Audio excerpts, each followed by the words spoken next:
Definitely need gloves for this job. I just took them off.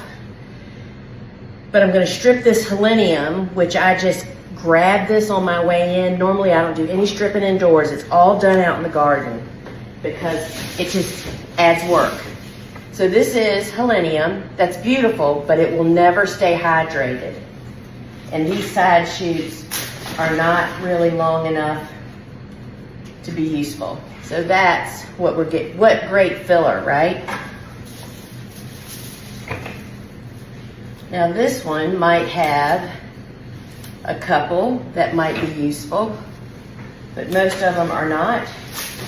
And what you soon learn is it is just so much quicker and more efficient to not rely on the side shoots. When you're relying on, especially if you have a team that you work with, they tend to take a long time to decide, is that really long enough? Not really if you're making mixed bouquets.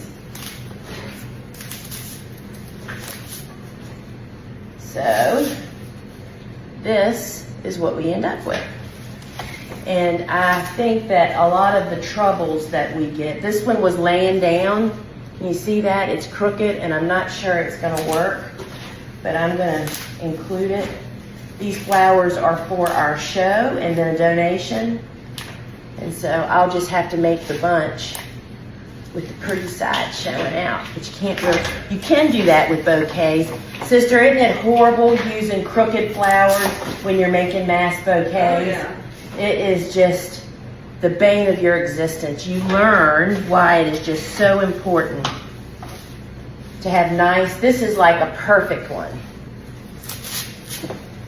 And again, every piece of foliage and stem that you remove makes the stem last longer. So here's one that looks pretty innocent, right?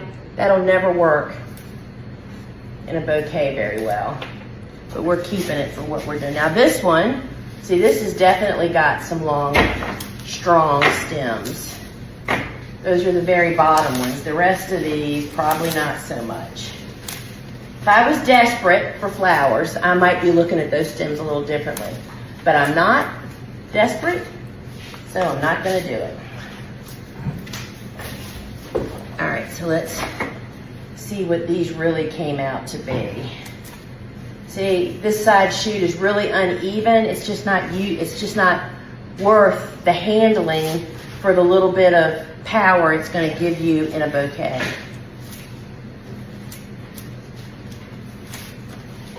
And so for my use, we line them up so we can show them to folks that are thinking about growing these to get a good representation of what the color's all about, right?